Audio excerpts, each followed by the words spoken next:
Hi, and welcome back, everybody. Sometimes my friends are far away, and I have to do the new technology, which is Zoom, and I schmooze with people, whether it's here in the States, in New York, in Europe, in Israel. But this time, my friend, although we're on Zoom, actually is also my neighbor, which is so convenient. We can see each other as we walk. We take walks in the evening. We don't get too close. We can't physically, embrace, but we are neighbors, and it's so delightful to introduce to you my neighbor, Barbara Minkus. And Barbara, let me tell you just a little bit about Barbara. What the cliff notes, and then we'll talk a little more. She was born in Los Angeles. She's an Angelino, which is, pretty great. And she's an actress, a casting director. She's known for so many things like Pac-Man, Love American Style, The Killing at Outpost Zeta. But I know Barbara from her work on stage, and we'll talk about that. So, Barbara, thanks for joining me. How are you, my love? Well, it's so great. I, Listen, this is great. And you see in the background, this is the real life because now we have not much to do. So Right. I'm redoing the house. And So there's all the new colors, everybody. Uh, we're literally down the block from each other. I know. Don't go away. I have to fix one thing. See, Gotta fix one thing. Everything's looks great. thanks. All What right. what did you fix? I fixed a pillow. The pillow. This is fun. All right. So I got to make a disclaimer. A disclaimer. Okay, go A ahead. few disclaimers. Okay. Number one, I was born in Chicago. You know what? IMDb says you were born in Los Angeles. I'm thrilled, but I was born in Chicago, and there's a story about that. In a Okay. minute, I'll tell you. Okay. And number two, there was one other thing. Casting director, that's a funny story. And Outpost Veda is another funny story. I got a lot of funny stories. That's what we're here for. Let's the funny stories. I was doing a show called Curiosity Shop where I played Giddle the Witch. It was a wonderful children's Saturday morning show that Chuck Jones produced. It was before its time, a multimedia, and I'll send you a clip from Curiosity Shop as Giddle the Witch. And it was so much fun.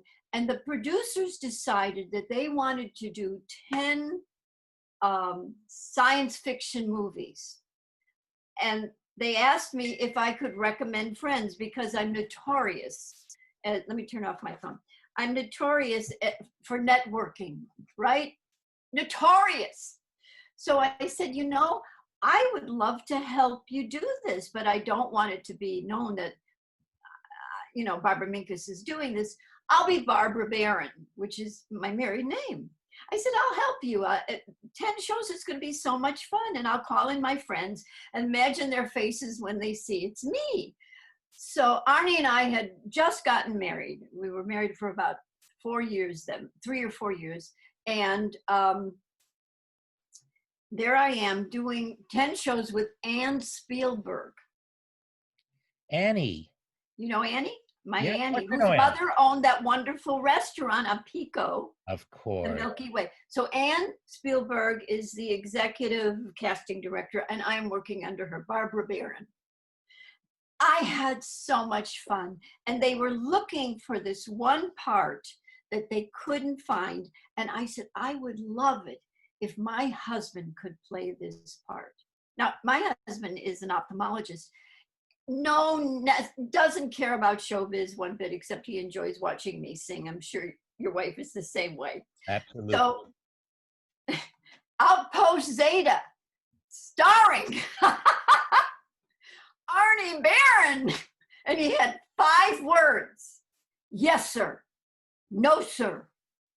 Okay, sir. Yes, sir. And the director had so much fun redirecting him with these. Yes, sir. No, sir. Okay, sir. We're ready, sir. And so that's the joke about Outpost. My husband, the science film star. Do you have a copy of that so we can? I think it's on. I think it's on YouTube. I mean, if you go look the Killing about Posada. Arnie is there as the one of the people that is looking, on board, looking to help run the spaceship to leave Earth.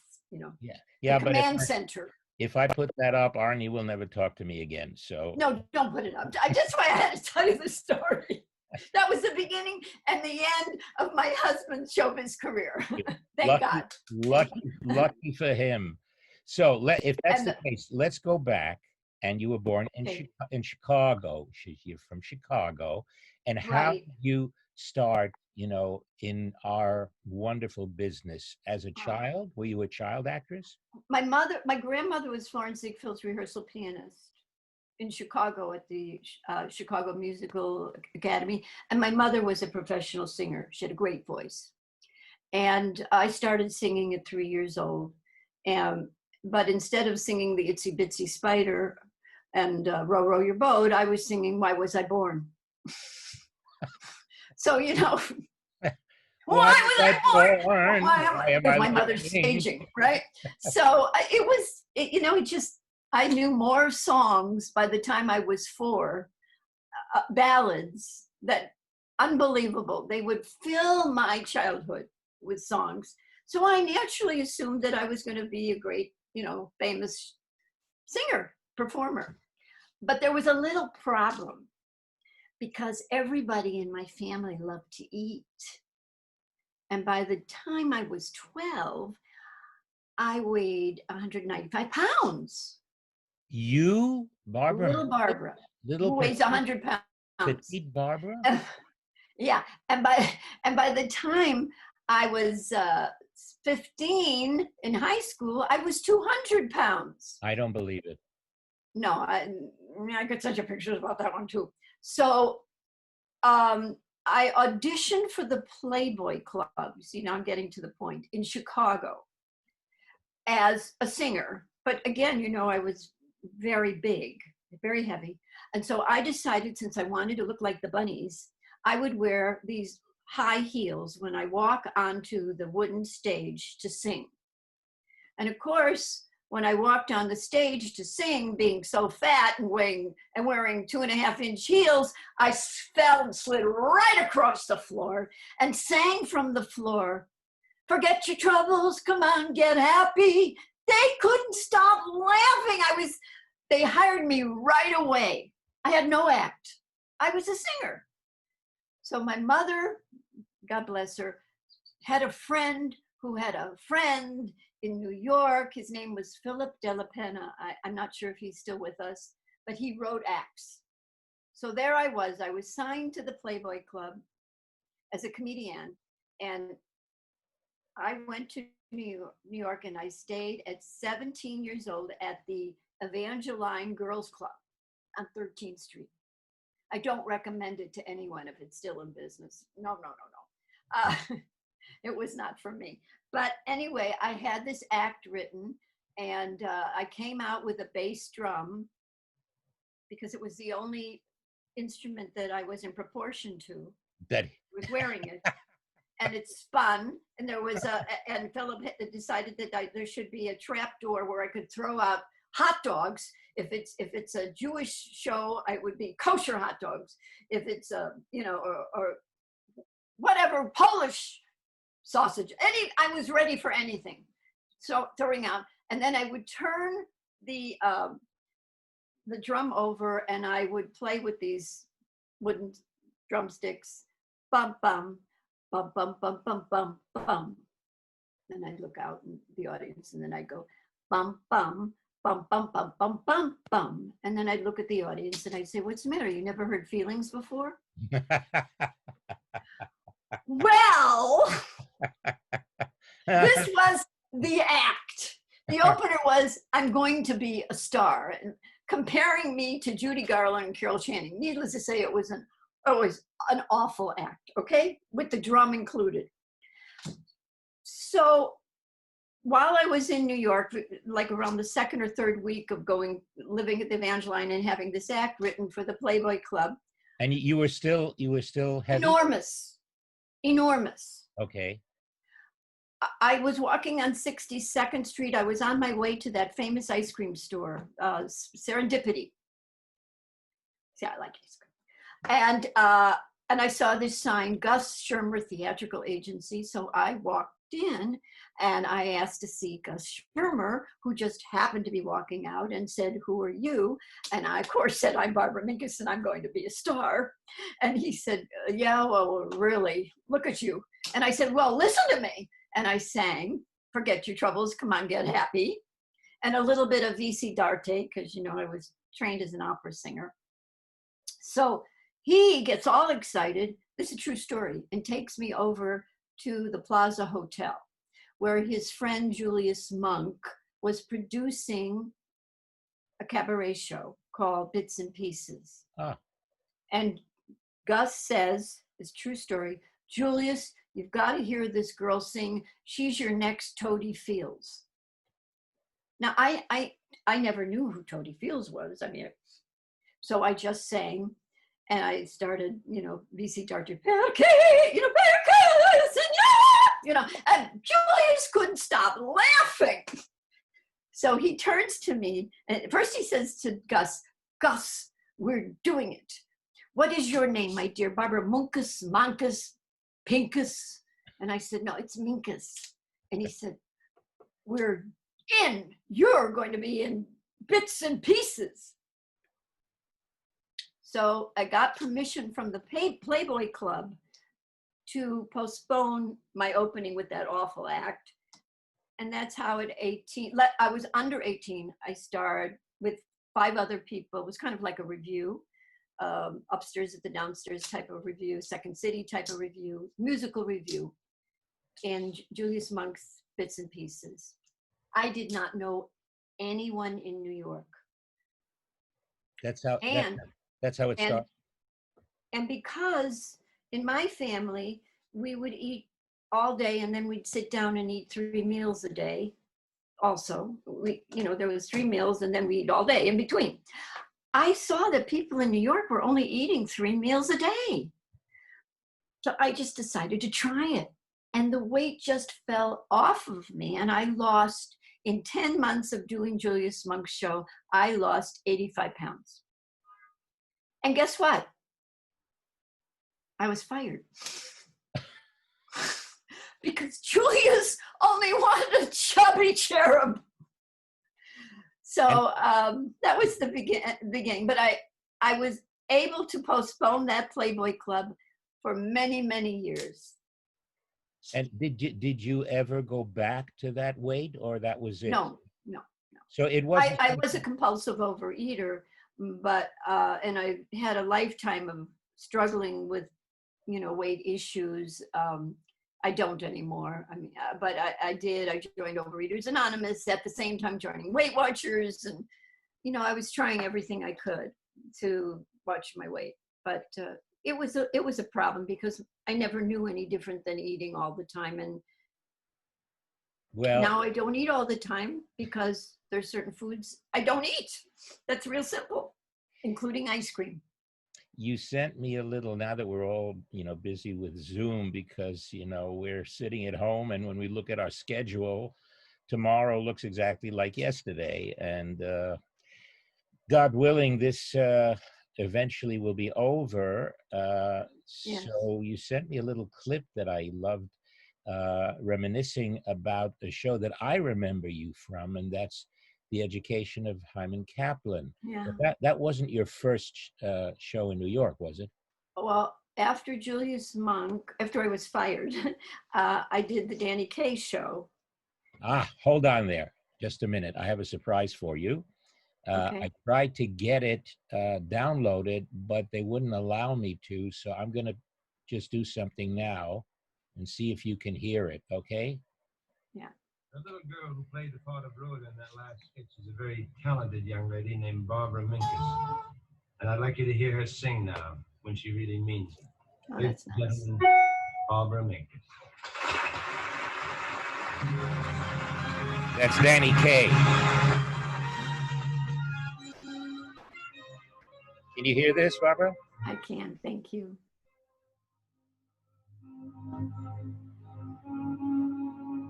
let's see. The Danny Kaye Show. Yeah. I was signed for 10 shows. Once upon a time, a boy with blue eyes, his blue eyes, put his hand in mine and said he loved me so. You don't have to hear the whole thing. That was so sweet of you, though. That was once upon a time, very long ago. That was once upon a time. How long ago was that? I think it was 1966. I was 1966. The producer had seen me on the at Julius Monk's and thought, his name was Robert Shear, and he thought that I would be a great love interest for Danny. He played this kind of nerdy guy named Jerome, Right. and he wanted, the producer wanted me to be Rhoda Crandallman, and it would be a running love, I would do a running gag with Harvey Korman and all, Tim Conway, these incredible Joyce Van Patten. What comedic actors and actresses. It was just a dream come true. And I saved up money, and I had this gorgeous gown made, and I flew to California, and Robert Shear picked me up and took me right over to the Beverly Wilshire Hotel. I had a suite. It was great. And the next day was the first rehearsal, and Danny Kaye was playing catch with his friend Sandy Koufax, the baseball player, and I didn't know that he didn't know about me. And Robert Shear said, "Danny, I want you to meet Barbara Minkus. Oh, wait till you hear her sing, and she is so funny too. Barbara's going to play Rhoda Crandallman. Danny, this is Barbara." And so Danny turns and looks at me and goes, "Get rid of her." And I'm standing there in my heart. I mean, Danny Kaye, I'm sure you idolized him because we all did. I'll tell you right away about Danny as well. Okay, and my heart. I know where you're going. My heart dropped. There's a happy ending. I'll tell you the happy ending. And the producer felt very badly, and he said, "Barbara, honey, just go to your dressing room. Everything's gonna work out." I stayed in that dressing room for 6 days. I never left the dressing room, and I never rehearsed with Danny Kaye. I moved 4 times. I moved from the Beverly Wilshire. Finally, I landed at the Farmer's Daughter, which is across the street from CBS Television City. And then after that, I moved to my Aunt Fanny's because I needed to be around people I loved and who loved me. It was very sad for me. So I didn't wear a gown. The producer had me singing in an attic, which was fine. The outfit cost me $9 for a sweatshirt from Thrifty's. That was the drugstore, Thrifty drugstore. But I was really heartbroken because I loved Danny Kaye and I had no idea what was going on. After the show, the producer came to see me and he said, "We're buying out your contract." No reason.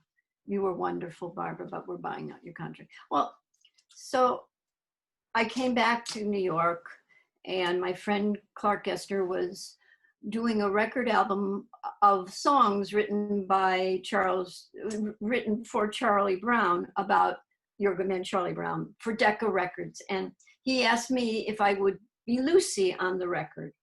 So I came back to do something really wonderful, this You're a Good Man Charlie Brown album. And I'm getting back to Danny Kaye in a minute.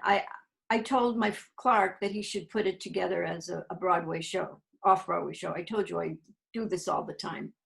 Networking. And I said, I know the perfect guy to play Charlie Brown. I just did a show with him and he's great. And he said, "Well, what's his name?" I said, Gary Berghoff. And the rest is history. Mm. So I was Lucy in the original Charlie Brown. And while we were having rehearsals, the producer of Funny Girl came to see the show with Milton Katselas. He was a very wonderful director. Mm-hmm. And they said, we're doing a touring company of Funny Girl opening in Florida, and Charlotte Rae is playing Fanny Bryce's mother, and you guys would be so wonderful together, but we have to know if you will do it tonight. I gave my notice for Charlie Brown, even though I helped put it together and made nothing by doing that. And my understudy, to this day, when I see her, her name is Riva Rose, just was thrilled. She had a whole wonderful career. And I went to do a touring company with Funny Girl. And when I came back, I had an audition I did Funny Girl at the Paper Mill Playhouse in New Jersey, and then I auditioned for Hyman Kaplan. And I always tell the story that the accompanist for my audition was wonderful. He was this guy named Barry Manilow. Boy, did he play Once Upon a Time great. So that was the beginning of my career. Yeah. And the end of the story with Danny Kaye, because Okay. Go ahead. killed, I don't want to say it killed me, but it really bothered me because I never, I love to have answers. I don't necessarily need to do something, but I need to have an answer. What happened? Why didn't it happen? Closure. And I never had that answer. Right. Well, last year there was a reunion. I was on a television show called Love American Style. I wasn't on the show. There were little blackouts, vignettes of six of us did the little blackouts between the bigger stories. And I was one of the 6 people. And I never really knew much more about the show other than 2 weeks a year for 2 times a year for 2 weeks. We would film the blackouts. So last year there was a 50th 50th anniversary of Love American Style at Paramount, and I was invited. And I went to the party, and I never really said anything about the Danny Kaye show ever, but I invited all the writers to come and see the one-woman show that I had written called 18 Minutes of Fame. And I invited them all to come and see the show last year. Which was wonderful, by the way. Thank you. We Thank saw you. two iterations of it. Yeah, the original show was called 18 Minutes of Fame. No, was I'm Not Famous. And then I decided I was going to tell a little more about the Danny Kaye story. I really didn't tell that much about the Danny Kaye show, the first rendition. And then I decided to be a little more brave and tell more stories that were more honest about my life. So I invited everybody, the producer of Love American Style, all the Ruta Lee and all the actors that were at the party, and a lot of them came the following week to the Jewish Women's Theater, where I think you saw the show, or the Pico, I'm not sure where you saw. Right. And I told the Danny Kaye story. And I said on stage, I never knew, to this day, I have no idea why Danny Kaye didn't like me, but I knew that I had to run, don't walk, back to New York. And after the show, the head writer of Love American Style, whose name is Ron Friedman, said, Barbara, I wrote a Crandallman, a Jerome sketch, and I know why you were fired. I said, oh my God. I said, please tell me. How many years later? He said, Danny fired people only 3 times in the entire 6 years of the series. You were one of the 3. And it was always the same reason. Robert Shear saw an act, fell in love with it, brought whoever it was to do the show, was signed for 10 episodes. Danny didn't like that Robert went over his head of choosing people, even though that may not have been the deal, you know, their deal. But all three of us, whoever those other three were, other two were fired. And I said to Ron Freeman, I can't tell you how much this means to me. I get a little verklempt because for years it just really bothered me. When I did the sketch with him, he was absolutely brilliant. I never had a rehearsal with him, but he was brilliant. And when he introduced me, and you heard the introduction, I never heard anyone introduce me the way he did. And so I had closure, and that was nice. You know, I'm going to tell you a very brief story, true story.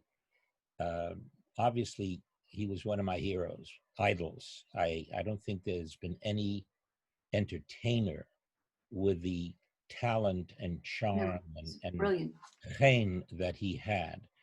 And my mother and Danny in 1936 were partners in the Catskills for a summer at the President Hotel, Oh. where they used to put on plays and comedies. And my mother was, I think she was 17 or 18 years old. Danny was a little older.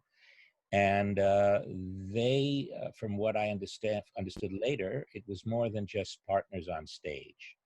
Because in 1967 in Israel, after I was in the Six-Day War, I got a call from my unit in the Israeli Defense Forces, and my commander said, we have something for you to do. Danny Kaye is coming to Israel to entertain the soldiers and visit the wounded after the war, and we would like you to accompany him and introduce him, you know, do something, perform in advance. Well, when I heard that, it was just hard to believe. And indeed, he did come with his entourage, his manager, Herbie Bonus, and his longtime accompanist, Sammy Prager, whole entourage. And the first night we met and we performed. I actually have a picture of it in camouflage. We got him camouflage outfits. And it was the first night, it was the 4th of July, I remember, up in Ramallah, which had just been, you know, we just had finished the war. And it was for a huge gathering of Israeli soldiers. And Danny Kaye, obviously, the name was, you know, legendary. And I introduced him and I translated for him when he spoke to the Israeli soldiers. What I was kind of surprised at when we first met, and he looked at me, and he gave me the most curious look I'd ever seen. I was 22 years old at the time. And later I called my mother and I told her, Mom, you know, I met Danny Kaye and I performed with him, and he looked at me in a very strange way. And my mother said to me, darling, he could have been your father. Oh my God. That look I will always remember. But, you know, Talk about getting the answer to a story. Yeah, but as great a talent as he was, I spent a month with him touring the army bases, the hospitals, and unfortunately, I learned, you know, I hate to talk negatively about someone who's passed away, but as great an artist as he was, and as great a joy to watch him, as a as a human being, he was a very sad human being, and not necessarily a kind person. Um, and something, you know, I was once interviewed for a biography of him, and I told a story that I heard Danny tell a story about going to Russia, to the Soviet Union, as a cultural exchange program. And he told a joke about meeting with 4 different diplomats, German, French, British, and Russian, before going to the Soviet Union. And then Danny would imitate all those accents. He was great at that. And it was a wonderful story. And uh, I had a performance the next night at a nightclub in Jaffa, in Tel Aviv, and I invited him to come with his entourage, with his friends, to the performance. Well, Danny didn't show up. He wasn't feeling well, but his manager and his accompanist and his friends showed up. And in honor of Danny, I told the audience that I am traveling with Danny, the great Danny Kaye, and watching him and being inspired by him. And he told this wonderful story that I would like to now tell you in honor of Danny Kaye. And I told the story. The next morning, we arrived at his hotel to pick him up and to go to one of the hospitals. We got into the car, and this was after 2 weeks of having been with him and been friendly, etc. We got into the car. He never looked at me. He never spoke to me. It was like an ice cold wind that came into the car. Wow. For the entire day, we traveled around the country. We went to visit wounded soldiers in the hospitals, never spoke to me, never looked at me. And we finally came back in the evening, and he got out of the car, and I got out and I said, Danny, what happened? You've been ignoring me. Did I do something wrong? So he said, come up to my room. We went up to his hotel room. He closed the door and he said to me, never steal another artist's material. I said, what are you talking about? You honored him. I said, he said, you told my anecdote last night in one of your performances. That's the ultimate thing that an artist does not do, steal from someone else. Yeah. And I said, I did it to honor you, Danny. Wow. And he said, it doesn't matter. And I found out later that that was one of his main pet peeves, that people would steal material from one another. And I was a kid. And this is the great Danny Kaye. I know. I'm sorry that you had that experience. I know, but you, as we've gotten older, you know, we've learned that not always it's what's inside, and a lot of times the performer doesn't match the inside person, and unfortunately, a brilliant performer, but not such a nice guy. Well, he was a very unhappy person. His life, living with Sylvia, they did not get along, but they had to live in the same house for years and years and years. He was a very sad and unhappy, the ultimate, clown that laughs on stage and cries Right. in person. I'm Tell sorry. me, my dear, I want but to it's ask good. you. I want to ask you a couple of things Sure. that I always ask my friends because it kind of something that I've always thought about. If I were to ask you for one person, one individual that inspired your life, who would it be? I'm crying right now.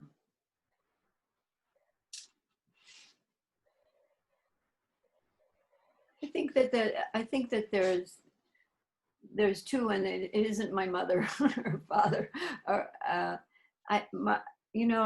as I said, I was so heavy, and I thought I was started college at the University of Miami. I'm getting there, and immediately got mononucleosis at 18. I was enormous, and came back, and I was accepted at DePaul University.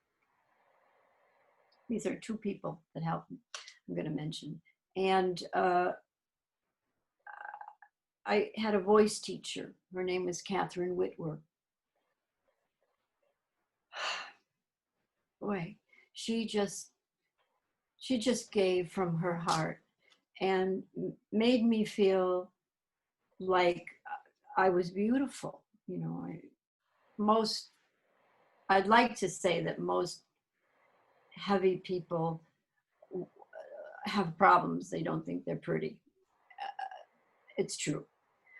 But she made me feel like I was beautiful. And my self-esteem soared because she gave me so much love. Total love. And the second person was a therapist. Ha ha, therapist. I came to California and I was very young. I love Hyman Kaplan opened the night Martin Luther King was killed in 1968. I was very young and I just couldn't stay in New York. My heart was broken because not that it was such a major national tragedy, just like what we're going through right now. It's something that we'll never forget. And we will never forget this time either. But then I was very young and I just had to leave New York. So I came to California and unfortunately or fortunately fell in love with my agent. We won't mention names. And his family didn't approve and I couldn't talk. I literally couldn't talk. And Gary Berghoff, my friend, was a big star on MASH. And he said, Barbara, I have this wonderful little house on Fountain. Why don't you come and live in it? That's a gift I want to give you. I want to give you this house. I mean, he didn't own it, but it was just fantastic. There were little houses behind a big mansion on Fountain near La Cienega. Oh, it's gorgeous. And he said, I want you to have this house. And the producers of Curiosity Shop gave me a little dog named Curie. And for 1 year, I stayed in that house because my heart was broken and I couldn't talk. And my manager's secretary said, I have a wonderful therapist I'd like to recommend for you, Barbara. I can see you're hurting. And he changed my life. I listened to him. He never talked. It was analysis. And I don't recommend analysis, everybody, because the therapist never speaks. You just lie there and talk, free associate, they call it. But my God, I think he inspired me to be a better person, and he never talked to me. So it was a very learning experience. He made me go out and start dating, and I never wanted to do that. I was so heartbroken. And I did what he told me to do. And I met my husband. It was Bashir. It was Bashir. You know, and we'll be married 47 years. So, yeah. You know, so, strange things happen in strange ways, but it was a wonderful thing. So he was a wonderful, he really loved me, but he gave me so much, and yet he never talked to me. But I loved him because he really helped me find who Barbara Minkus really is, and that I will never forget that. It's always fascinating to me when I ask my friends that question, because it ranges from everyone from, for example, my dear friend, may he rest in peace, Richard Crenna. Yeah. I interviewed Dick in Israel when he was shooting one of the Rambo movies. Mm-hmm. I asked him that question, and he said it was his mother who inspired him, because when he got his first audition in New York for some play or something, she gave him a nickel, and she said, this is for you to call me from a phone booth to tell me that you got the role. And he did. That's great. From that answer to, for example, I was very fortunate to interview Zubin Mehta in Israel. And he's actually up on our channel as well, one of the interviews I did with him back in 1990. And his answer was Gandhi, Mahatma Gandhi. Growing up as a young man, Gandhi's, who inspired the world with nonviolence, how to bring peace to this world. So it ranges from so many different answers, but it's a question that I love to ask, because I don't know if it's fair of me to ask you, but I would think with such a wonderful family that you came from, and the gift that they gave you of your inspiring you to continue with your incredible talent. You are probably the most gifted entertainer I know. You are just wonderful, Mike. Thank And you. so I would think it would be your family, your mom and dad. Wow, that's interesting. You turned it around on me, and you're asking. Nobody's asked me that question. Ah, wow. If I was a therapist, I'd ask Oh, you. oh, but I would probably say my father, Yeah. because God bless him. He was 48 when my sister and I were born. And so when I was growing up, it was more of a grandfatherly figure for me than for the average father. And he had come from Poland in 1923 as a star of the Yiddish theater in Europe. Yeah. Tomaszewski brought him over under contract to the United States, and he became an international, one of the leading stars of the Yiddish theater throughout the world. And I used to watch him as a child. I walked out on stage, same age that you started, the age of 3. Yeah. It was Christmas in Manhattan, and my father was performing a matinee at the National Theater on Second Avenue. Wow. And I was 3 years old, and our nanny brought me backstage, and his friends wanted to play a joke on him, so they put a beard on me and a high hat, and they said, "Go out to daddy," and I walked right out on stage. And you never left. And I never left. The rest is history. But he was such an inspiration because he was a kind man, and he was the most gifted and the most charming person I ever met. And I used to just adore him and watch him. And they say that we become our parents. And I have been very proud and honored when people who knew him and used to see him perform before the war in Europe and after the war, and they tell me that you remind me so much of your father. That's the greatest compliment to Wow. me. And Wow. also not just on stage, but as a mensch. You Yeah. know, I believe the most important thing is to be honest, to be a decent, honest person. Honesty is all that we have to give, whether in person or on stage. And, that is the communication we have with an audience. And audiences pick that up right away. I If you're want to, honest, if you're honest in what you give them and what you perform, but they will accept it. you are giving on stage and off stage, Mike. I have to tell you, because I maybe never did, what it meant to me that you helped me with my Yiddish for a show that I helped put together called Pecan Pie about Molly Pecan. And I still have your tapes of you coaching me because, my husband speaks fluent Yiddish. That would be the end of our marriage if I did asked him to help.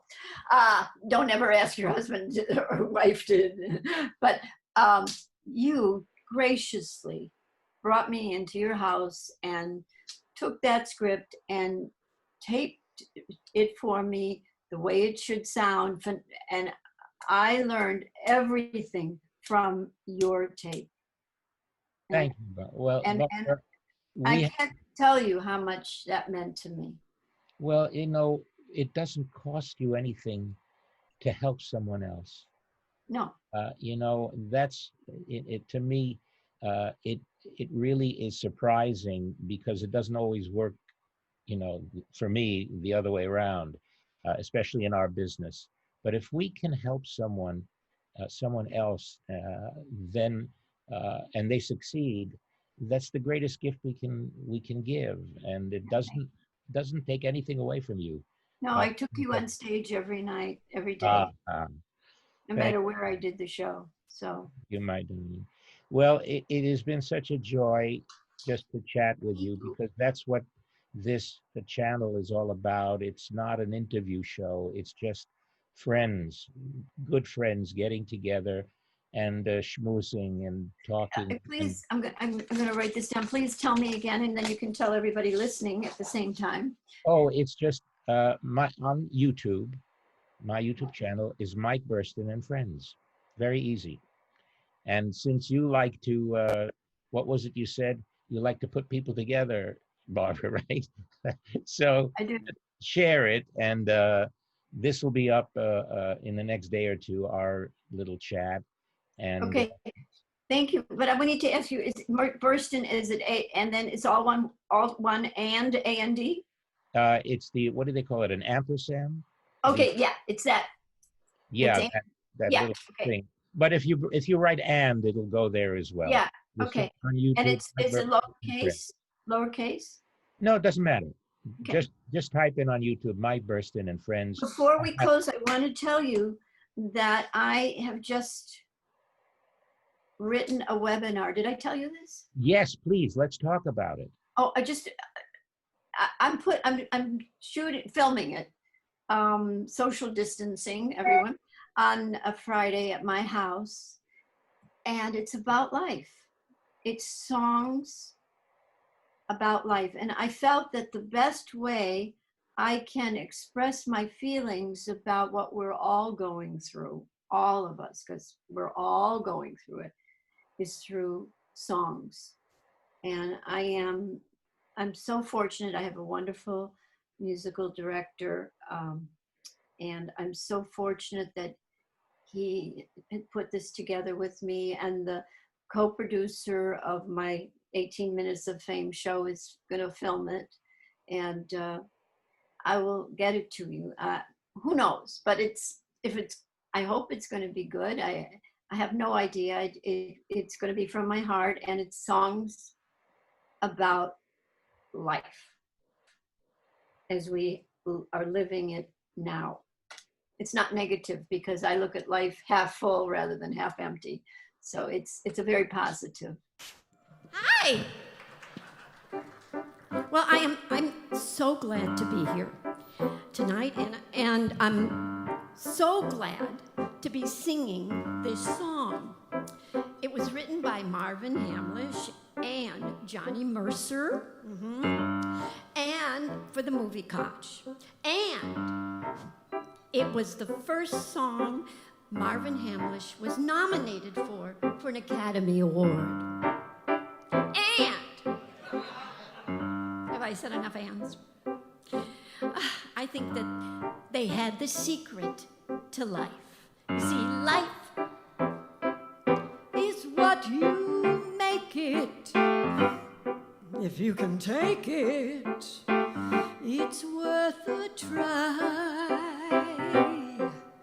Smile, the world is sunny. Your Easter bunny. When even sad turns to funny. That's not easy. Fame may run to catch you, or look right at you and pass you by. Somewhere out there, love waits to see you through, 'cause life is what you make it. And what you make it is up to you. Fame may run to catch you, or look right at you and pass you by. Somewhere out there, love waits to see you through. 'Cause life is what you make it. And my friends, what you make it is up to you.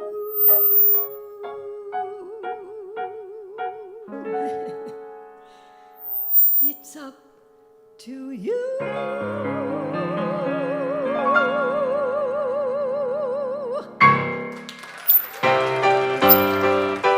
Last night, I decided that I wanted to accentuate the positive. It's a great song. Right. Written by Johnny Mercer and Harold Arland. And I think it would be really so good in the show. So it's going to add a few minutes. So it may be 23 minutes, you know, but it has a beginning, a middle, and end, and it has a little theme, and it's not preachy, even though accentuate the positive is a little preachy, but it's, I think it made me have so much fun putting it together. You know as well as I do, when you're not able to perform, any creative thing feels good. You know, it feels like you're on Broadway again, you know, you know what I'm saying? Oh, The listen. unconscious doesn't know, it just knows that it loves to be creative. Look, we are, you know, we are giving people, we are artists. And if we're not performing, you know, we need an audience. We don't exist for ourselves. And I always say, you know, if you're a shoemaker, you can sit at home, and if you can't go to work, and you can work on your shoes. If you're a watchmaker, you can work on your watch. But for us to perform at home is meaningless. You know, Right, we're not doing it for us. We're right, doing it for others. And right. you know, we have to, you know, get, you know, adjusted and acclimated to this new reality. And maybe, you know, as you say, the glass is half full. If we can do it and reach more people doing this, then we Yeah, could have reached for years by filling up a 200 or 300 seat theater. So right. this is wonderful, and I will put a link up on Thank you. during our Thank you. chat I on my appreciate it. channel. I'll put up a link, and then people can go And and I'm enjoy. sure that Mike Burstyn and Friends is your way right now of filling that place. Exactly. I miss my friends. We can't get together. And this way, people can also enjoy the wonderful rainbow of friends I have. Everybody That's from, that's my first song.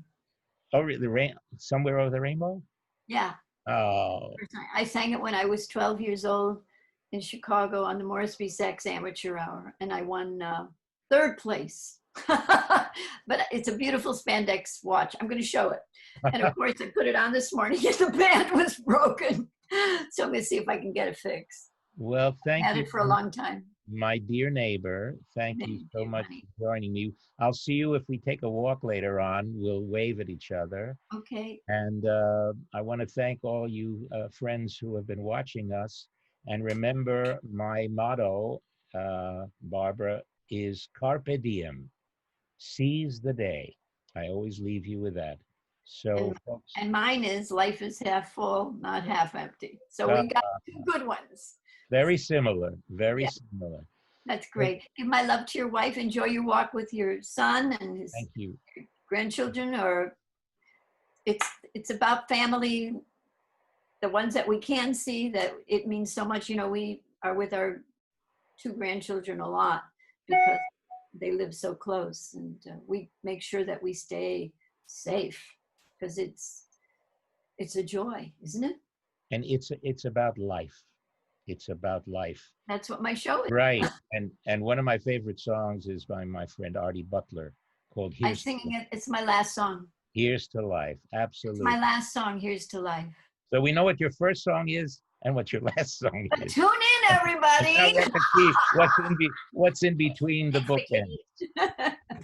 Thanks. So much fun. Thank you, Mike. My I've pleasure. enjoyed myself so much. Thank you, sweetheart. So much. And Bye-bye. thank you for joining us. And see you again next time. I'll see you on the streets. Shalom, everybody. Bye.